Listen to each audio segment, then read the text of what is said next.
So what's up mga kailab, may apakita nga pala ako sa inyo isang recipe ni Kahilab.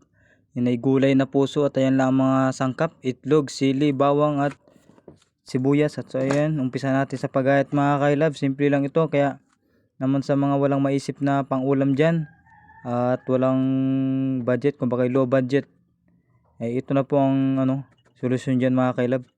Kahit na simple lamang ay napakasarap na rin kasing sarap mo. So yun mga kailab, try nyo na ito at yun. Siyempre agayatan nyo yung puso, hindi na pigain nyo ng mga kailab, ng asin.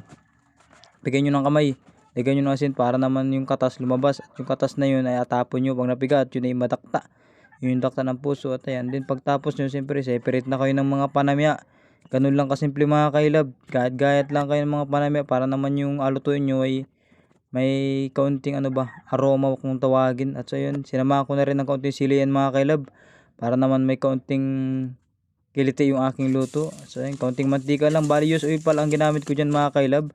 Then ginisa ko lang ng kaunti yung sibuyas, pinalabas ko yung kanyang aroma at bango para naman dumikit dun sa sa luto. Then sinabay ko na yung sili dyan mga kailab. At so yun, pag alam nyo medyo brown na yung inyong panamya, ilagay nyo na yung puso mga kailab, then halu-haluin. Then samahan nyo ng bitchin mga kailab. At kung kayo may magic sarap, ay sabi nga na option mo na yun kung alagyan mo ng magic sarap. Pasarap din naman pag may magic sarap para naman lumabas talaga yung tunay na sarap. At so yun, then siyempre huwag mo kakalimutan laging haluin para magmix ang lasa. Then lagyan mo ng kaunting itlog. Kung may itlog ng kapitbahay nyo yun, pwede na yun. And then, mga kailab, rin na po yung aking ginisang puso na may itlog. And simpleng ulam lang yan mga kailab, pero pisarap po yan. Tapos partneran nyo pa ng bahaw. Ayan o. Try nyo na mga kailab, napakasarap yan.